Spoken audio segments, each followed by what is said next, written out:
we want to get into the mind and motive of this case. So joining me now is psychologist Dr. Katherine Kuhlman of Kuhlman Psychology and Consulting. And Katherine, I want to read to you right now several text messages that were actually included in this 1,200-page report that was released by the Queen Creek Police Department. So take a look right here.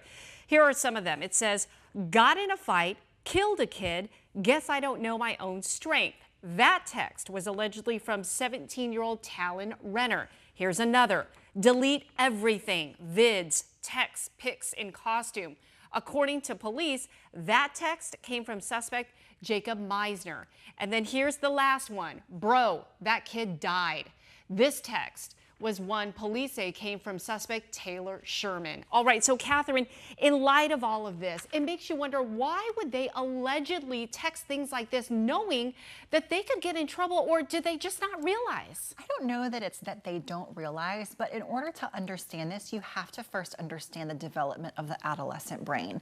We know that our brains aren't fully developed until about the age of 25, and the way that things like judgment and decision-making work is very different as an adolescent than it is as an adult. There's a lot less foresight. Right. And there's also kind of this cloak of invincibility that a lot of adolescents have. It's the reason why they make bad decisions about using drugs. They have unprotected sex. They think nothing bad will happen.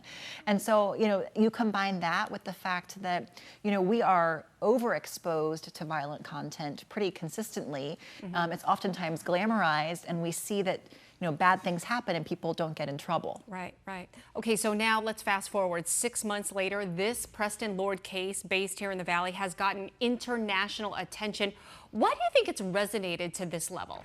Well, I think that number one is that there's such a lack of understanding because this is so heinous, what happened.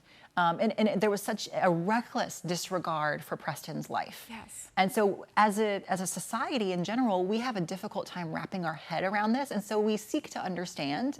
And I think there's also this very personal connection that a lot of us can have to the community. This is suburban, middle upper class America. Who would have thought, right? And so it's like, oh my gosh, if this can happen there, it can happen in my own backyard. I need to try to make sense of this. Anywhere, anytime, any place, throughout the world, teen violence is a problem that's universal. Absolutely. Yeah. Katherine, thank you so much. And